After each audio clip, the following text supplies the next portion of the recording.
Hi, everyone. Welcome to a special conversation on the Legend Fiction Show. I'm joined today by Miriam Marston. Hi, Miriam. How are you? Hi, Dominic. It's great to be on with you, and I'm doing really well. Thanks. How are you? Oh, I'm doing great. We're, as of this recording, just a few days out from the con, but you and I had a phenomenal conversation, which went out on your podcast recently, and so the link to that's going to be in the description for folk who want to check that out. But something that we chatted about last time was this concept that Tolkien presented about the need for fiction, or why fiction or imagination is valuable, and he's got these two phrases that he'll use: the flight of the deserter versus the escape of the prisoner. And so we were chatting about that, and why it was meaningful to you, and so on. So let's just do that. Let's just chat about that. So for those who don't know, Miriam is a speaker, author, singer-songwriter based in Portland, Oregon, and she runs, is it a podcast or a radio show for MaterDei Radio? It's a radio show that they convert into a podcast. Yeah. Okay. So yeah, we chatted on her podcast a little while back, and she mentioned that Lord of the Rings was formative for her faith journey, this sense of a positive escape. So can we just start there? A little bit about your story and what happened that led to Lord of the Rings being so powerful for you. Sure. Yeah. Thanks. And so it was, gosh, in God's divine providence, I happened to come across the whole world of Middle Earth and the Lord of the Rings just at the right time, and it was. And this is where, Dominic, I can really resonate with Tolkien's theme of this escape of the prisoner, because at the time, this was in 2001, and I had just we had experienced a significant loss in the family. I had a relative who died Oh, pretty I'm sorry. tragically. Yeah, and just a few months after that, 9/11 happened. And so these two events together really had me running headlong into those big existential questions, Hmm. really for the first time. And I was really staring down the prospect of living in a rather meaningless world, where there was no God, or if there was a God, or if there was meaning, then it was something I was thoroughly not okay with, because how could Right. God allow this kind of suffering or evil to enter into the world? So, in the thick of that, though, as I was asking these questions, the first of the Lord of the Rings movies came out. Hmm. So it was the Fellowship of the Ring, released in December of 2001. I had never read the books up to this point. So my whole family had, and we were going to go watch the film because it was my brother's birthday. So it was going to be a nice family celebration. And I'm thinking, dinner and movie, this is going to be fun. Hmm. Um, and I was not anticipating the kind of cinematic experience that I was about to have, Dominic. Honestly, I have never had an experience like that watching a movie. I was completely just enraptured and enchanted. There's this part in the film I'll never forget, where the Fellowship of the Ring, they're in the mines of Moria, and the goblin drums start drumming, and Hmm. down in the deep, and my heart was pounding. It was like I was there in Moria, and I Hmm. personally was getting ready to face trolls and goblins, and it was just an extraordinary experience. And I remember, Dominic, being so confused at the end when the credits started rolling, Hmm. because I was like, the story cannot end there. That's not Yeah. possible. And that's when I discovered it was going to be a trilogy. So, but I remember walking out of the theater and my imagination was just fired up. Hmm. And even though I was on the brink, actually, of really stopping the whole church thing, the whole faith thing, I was right on that brink, but a door had been cracked open to the possibility of meaning, of Hmm. a world beyond this one. All right, of a Hmm. world beyond this one. So, in a sense, I walked out of that film into a world that honestly felt a little bit more real than before. Hmm. You know, it's a silly memory, but as we were driving home from the movie theater, I remember looking at the traffic lights, and they looked more sparkling and more brighter. Wow. it sounds silly, but that really stood out to me. And someone might ask, like, are you serious? Like you saw a movie about wizards and elves and And had a hobbits? mystical experience. I It's know, like, and that's, yes. and also like that's what's helping you get a handle on reality, Uh you huh. know? But that's it. That's Tolkien's point as well about the power of a good story, that we can escape from less reality to more reality. And that's what was Hmm. starting to happen with me, is I was looking at our world through this different lens by stepping into kind of a different world, a little bit different, kind of allowing for the suspension of disbelief just long enough, really, to then come back to the things that were right in front of me. And I've sort of pressed the refresh button on it. So Hmm. now I'm starting to see things differently. Um, you know, to go to the very end of the Return of the King, uh, where are we left with Samwise Gamgee, one of the heroes of the story, right? And he returns to the Shire, and he Hmm. just says, "Well, I'm back. I'm back." Yeah. And that really, so the whole sort of story of the Lord of the Rings is a return to reality, to Hmm. simplicity. But And you are now enriched. Yeah. exactly. And it wasn't because of what Tolkien referred to as like kind of this fugitive escapist spirit. It wasn't that at all. If anything, I was Hmm. pulled more into reality. Yeah. Oh, so many thoughts. One of the things that just hearing you talk about this and reflecting on it, I think what's so powerful about this is the taking of this little nobody in the back of nowhere, Yeah. who is Frodo, and then being dumped into or pulled into the massive drama of the rest of the world, and all of a sudden, well, within 3 hours of movie time, you're trekking through ancient ruins deep underground that you never thought or knew were there. So there's histories beyond belief, and there's beasts and monsters and things that you're not prepared for, and politics and other cultures. And so but then you don't stay there. You have to then come back to your place, because I love what the Holy Father always says. The saints are people with a mission for a particular time and a particular place. And we can extrapolate that to every single one of us, because we have the same call to holiness. So therefore, every single one of us have a mission to a particular time and place. So it's not, Frodo is not meant to stay in Gondor and become an archivist. He comes back like Sam to, now let's build a life, but with an awareness of all, the rest of this complexity. Like what I never thought of it actually as a sort of mystical experience, but I remember being, something really shook me in a delightful and terrifying way when I went to see War of the Worlds by Steven Spielberg and Tom Cruise. And I Yeah. saw that when I was visiting the UK, and I went with my British friend. And I don't know why I loved that movie so much. There's this kind of Lovecraftian invasion of everything that we thought was normal, and then we're constantly bombarded with everything that we were not prepared for in our hubris, in our ego. And I've been wondering, why do those kinds of stories, for me, why do they continue to matter? I love, in that sense, being terrified by things that I have not prepared for, and I begin to realize it's the kind of story that an ego needs when it becomes too self assured, too self righteous, too rigid, assuming I've plotted out and charted what reality is and it makes sense.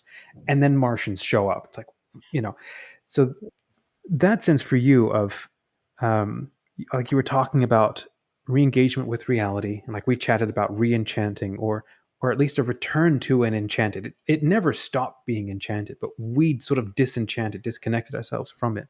Right. Take a moment maybe to talk about reality as it is commonly, people like to say, get your head out of a book and back into the real world. you know Right. where do you go with that? Yeah, no, and it's so true. And I think I'd want to connect to one of the other themes that Tolkien explores in his essay on fairy stories, where he talks about the importance of recovery.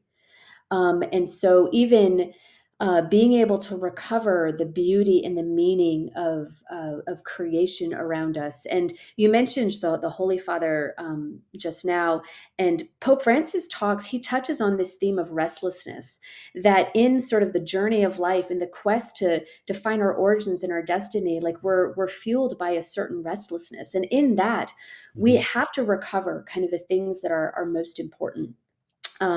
But also like recovering our sense of littleness too in the face of all of that, and the humility that we have to have. I think of connecting this to escape. We're all humbled by what Tolkien calls the great escape, and that is when we're confronted with death. And when Tolkien was asked, why did you write Lord of the Rings? What is it all about? And he said, it's not about power and dominion. It's really about death and deathlessness and immortality and memory. And so we go through this reality of life, but the truth is there's this looming reality of death in front of us. And I think that was something that I had to kind of wrestle with in those first months of kind of this newfound faith, is what to do with the reality of death, because I had kind of slammed so hard into it at this time. And this was one of the great consolations that Tolkien offered in his work, is that he doesn't, to pull from his words when he talks about the good catastrophe and eucatastrophe. He says, fairy stories they produce this joyous turn in the story, and they can do this supremely well. And he writes, it's not essentially escapist nor fugitive, but rather is this sudden and miraculous grace. But it doesn't deny the existence of discatastrophe. So the reality of sorrow and failure. Tolkien doesn't write death out of the narrative. He doesn't write it out of the story. Right. And this was so meaningful, Dominic, because when I was going kind of through my detours in faith and trying to find a spiritual home, I ended up really coming back to the Christian faith, in part because in Christianity, death wasn't written out of the story. It's just that God was going to do something new through it. And I think this is what Tolkien really opened up my heart to, is that something new can really be on the other side of the cross. And he really kind of prepared the soil of my heart to receive that essential message of the gospel, that death really wasn't the final end. That's what he talks about with eucatastrophe, that there's the possibility of the joy of deliverance in the face of much evidence, if you will, of a universe. He says we deny the sort of the final victory of death. That's not the end of the story. And it's not the end of reality. There's more reality to be discovered beyond even death itself. Agreed. I've been slowly chipping away at rereading the Catechism, and for some reason it just really stood out more recently how Christ is referred to as the Lord of Death. He is the master of death, and I've just realized I'd never thought about what that actually means. But it means he's in total control of it, and like Aslan says, death can be reversed and turned back or something. Oh, But absolutely. Yeah. Well, just no, go sorry. ahead. Go ahead. I was Well, going to just no, your please. turn. Go ahead. Well, I was going to say, you're making me think of that line from the Apostles' Creed, when we say that Jesus descends into hell, that he descends into the realm of the dead, and he's Lord of that realm. Nothing stops him. Like death doesn't stop him. So even when we say the creed, we remember how far he descended into those depths. That's all. Yeah. Oh, there's a conversation we better not get into, because oh my goodness. But hearing you talk about, like, especially with Tolkien and this beauty that just sort of blossomed out of him. One of the previous conversations I had for leading up to the con was with Dr. Serena Higgins, and she wrote a book on I forget the name of the title, but it's about the Inklings. And one of the points that really arrested me in just the first chapter of her book, where she's providing these, what are they called? Like snapshots of who these different people were. And one of the little points she makes is all of these people were horrifically traumatized by the war, by a war nobody could have expected anticipated, or even how it happened. It was an utterly violating and transforming thing for human living.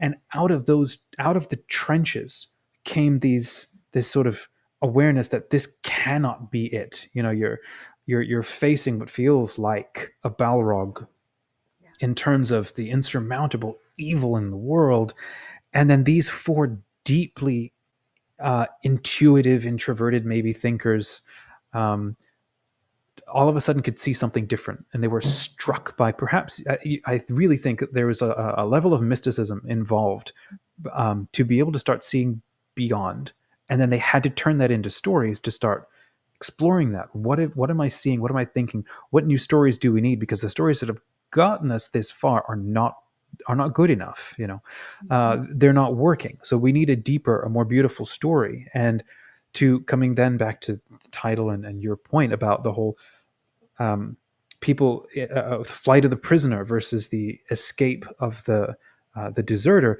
A lot of people will look at well, fiction and imagination and so on, and they'll wonder, you know, you're wasting your time. You're not engaging with reality and so on. Mhm.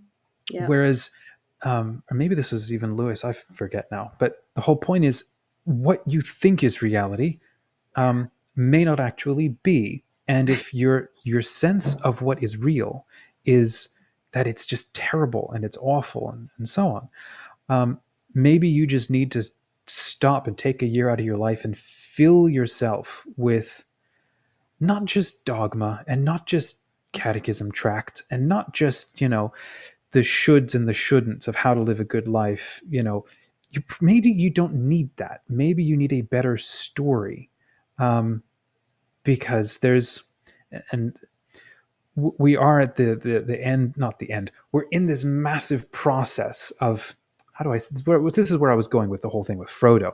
He was Yeah. born into a world he had no capacity to understand, and he was surrounded with people who had no idea what was going on. And then the world caught up to him, and he thought he had a good life and knew where everything was going to go. Kind of my whole point about the War of the Worlds. And then all of a sudden, there's Nazgul. It's like complete inability to do anything about that.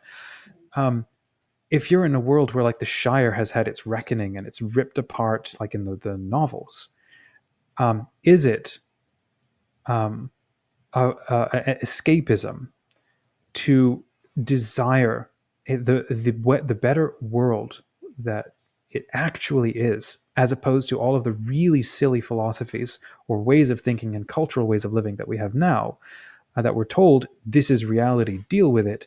Right.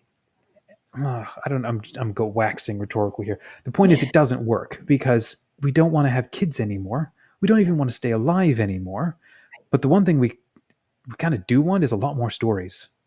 Yeah. And it's like the $1 billion moneymaker right now is obviously better lifestyles, but stories, people are hungry for them. So I'm just Yeah. curious, where do you go with that? Yeah, and there was an example like when we're thinking about the escape of the prisoner and flight of the deserter, and the impact that stories can have on us. I sort of as an analogy, I thought of when the movie Avatar came out. And gosh, I don't know how many years it's been now, but I honestly was not I wasn't a huge fan of it. It was pretty to look at. There were definitely some beautiful scenes, um, especially with like the 3D and everything. But so you could kind of imagine yourself on this other planet.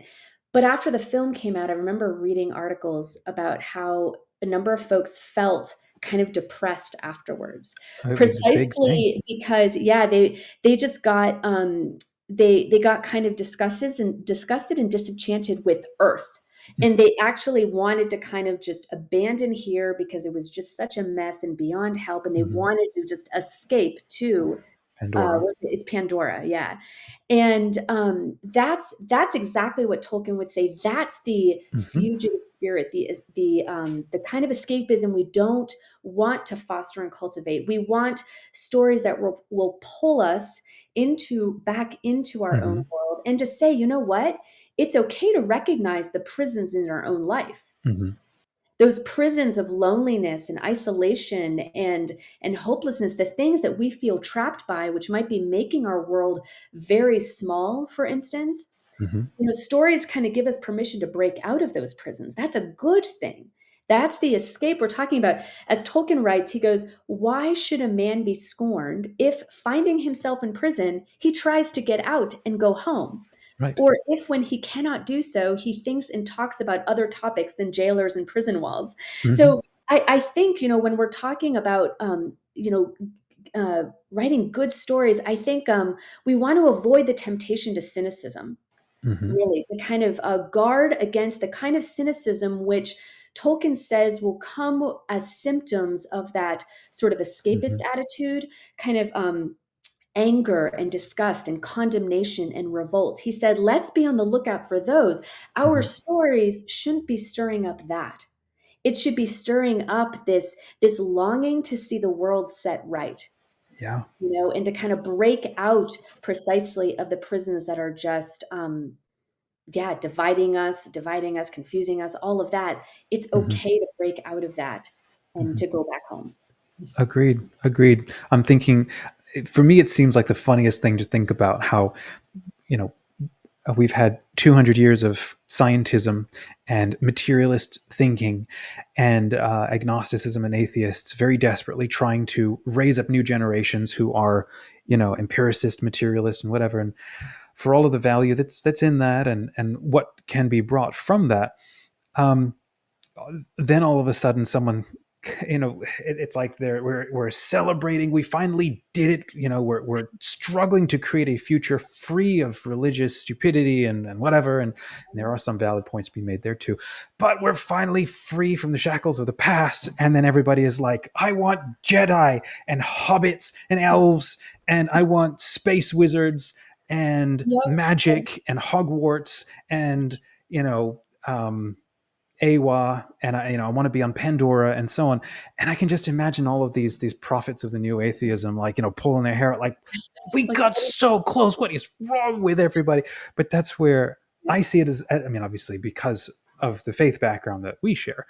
Um, I see it as and it's an instinctive course correcting back into the mystical. We got into the material and we got stuck in this silly idea that you don't matter and you're just a bag of meat on a lump of rock floating in nothing. And so try to be a good person because reasons, and you'll maybe eat more and live longer, but that's, and there are reasons why we can be moral and so on. But when you can reintroduce everything else that also makes us human, it's kind of like plugging yourself back in. And I think, to yeah, your point about Pandora, and of course Lord of the Rings and Star Wars and all of these, they've captured our imagination, not just because it's a cool story, but because it touches something very, very deeply human and very, very deeply real.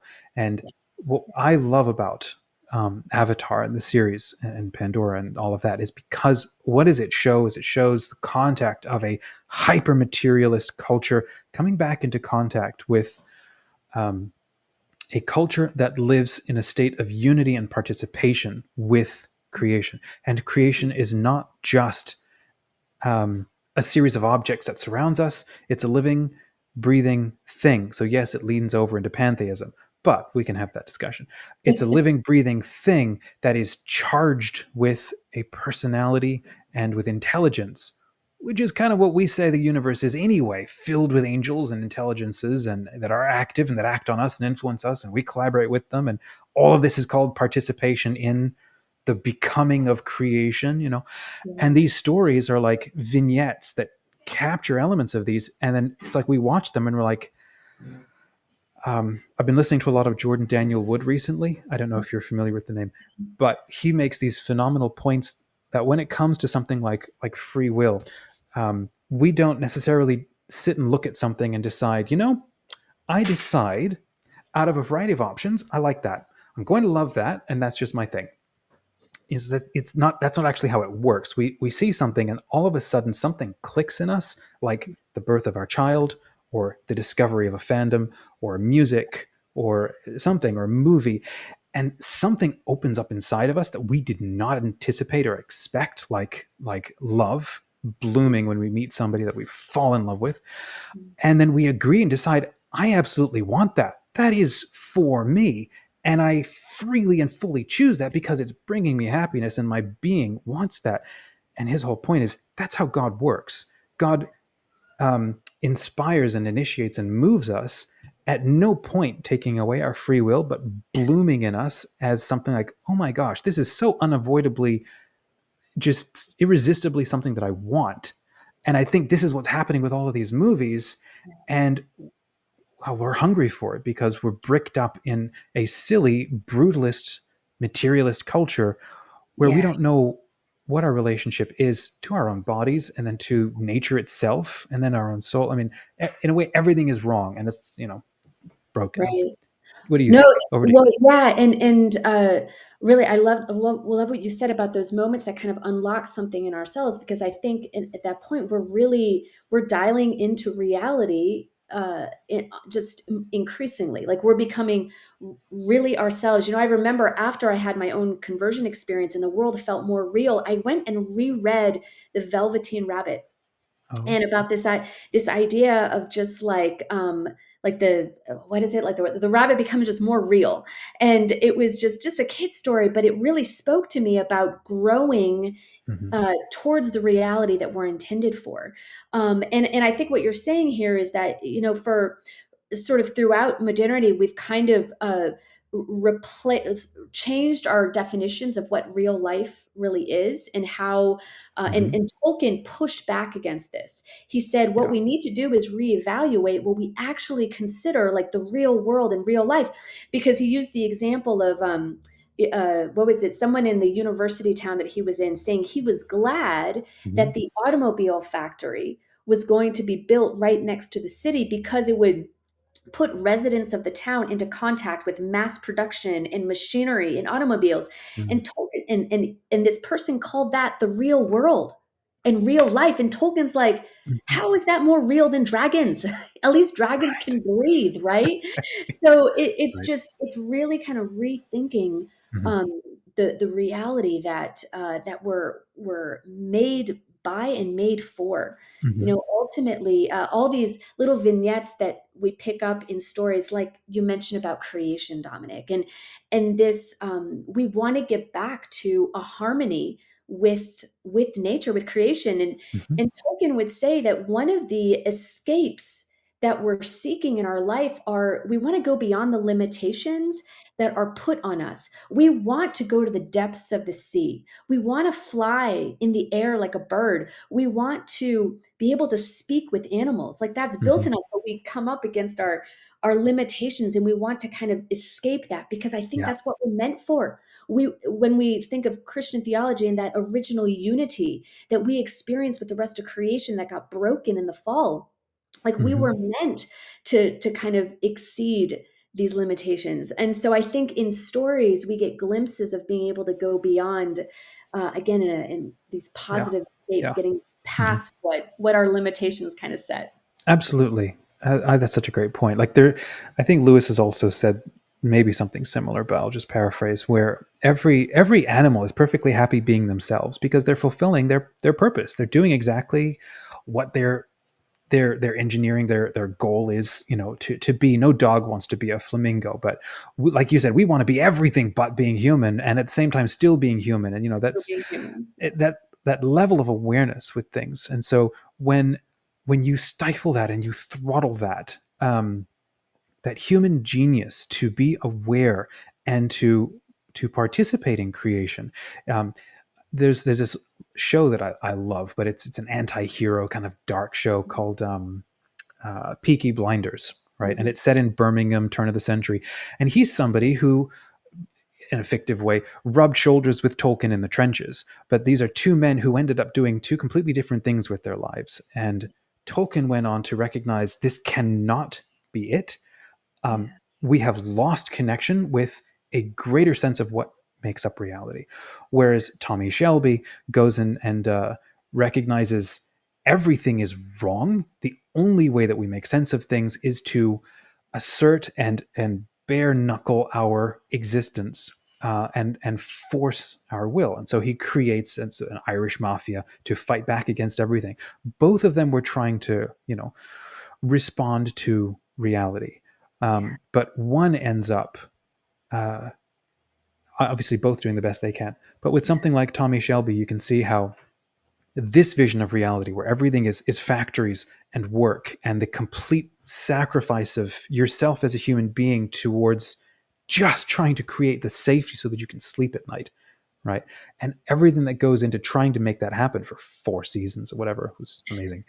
But then you go on the other side and you have Tolkien, and you have Yeah. Tolkien looking towards, the Desert Fathers, the mystics, the saints, who all had contact with not just a God who is relentless love, but also with all of his multitude of servants, all of the saints and the angels in the heavens, and how they continue to be a part of us. And Lord of the Rings is like, and I remember reading the book, and there's not a lot of angelic activity that happens in it, but it's seeded throughout it as an atmosphere, And then you get into like the Silmarillion, and then he just sort of pulls the veil off. It's like, okay, here's what I'm talking about, everybody.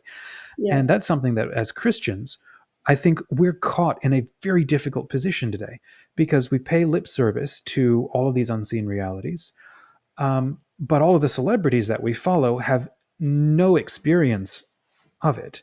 And so we live as though we're just materialists, and we sort of pray as though there's a cosmic candy machine that will make things happen. Um, and we go to mass, but we don't actually know why. And everything just seems like a mess. But our stories make sense, and they're full of everything that is, of these unseen worlds, even if it's like vampires and demons and, angels and all of these things, vampire slayers. And all of these things are like, I think, a human instinct Yeah. that recognizes this cannot be it. This is not it. Um, and I think we're also seeing a turn of the tide. And social media is also doing this. It's giving voices to people who do come from these, we can call them like these fringes, outside of the materialist norm. There's all these voices who are having all these other experiences, these more mystical experiences. And it's a mess out there. But what it is certainly doing is it's proving this is not it. Yeah. It's not all. No, and that again, just to circles right back to where I started with my story, is that when the Lord of the Rings caught me at just the right moment when I was questioning, is this it? Is this just like the end? Is there anything to hope for? Is there anything to live for? Like what's the meaning out there? And the power of a story to just give you a glimpse into the answer. Yeah, this isn't it. There is life beyond life and worlds beyond worlds. I think that is a perfect place to end, because that's the name of our con, Worlds Without End. This lovely phrase, every author is a world within themselves. And I mean, we're being sort of dramatic, but not really, because every person is an entire world, whether they know it or not, because every person is an aspect of God. It is, you want to understand the Miriamness of God. That's the me-ness of God. This is how God loves and articulates and tries to express and reveal himself, not just through all of creation, but through every single person, angel and human becoming, all of it. So that means every human is an inexhaustible and an infinite source of, well, potential, and becoming and discussion and discovery, that a single life, just our one life here can't comprise everything. So we'll need all of eternity to discover each other. That's kind of the whole point of the whole thing. It's the joy of the whole thing. The difficulty then is, or the challenge then is for us as parents, creators, is to create that culture that is anchored in something like this. Like, our senses can perceive only so much, but we have other senses that can be cultivated, and not just invented, but actually cultivated, so that we tell better stories. Because stories give us purpose, give us meaning. Yes. Miriam, thank you for coming on. This was so much fun. It's been a joy. Yeah, it's been great. So where can yeah. people check you out? Do you have your own website, or where can they follow your podcast if they want to learn more about you? Oh yeah, absolutely. Thank you. MiriamMarston.com. Yep. That'll be Nice that and links easy. to writings, music, the podcast. So yeah, I welcome people to check it out. That would be great. Fantastic. Okay, friends. So there's two links in the description, miriammarston.com, and then also Legend Haven. Make sure you hit that link to check out what this con is all about. Legend Fiction was started, this is our second annual con, so almost 2 years ago now, as a creative community for Catholic and Orthodox fiction writers. And one of the ways that we celebrate all of this fun that we're having is we host an all free, all day online con. Not a conference, it's a convention where we show up and have fun together. So it's workshops and hangouts and meetups just all day long. So come check it out at legendhaven.com. We hope to see you there. Miriam, this is wonderful. Thank you so much.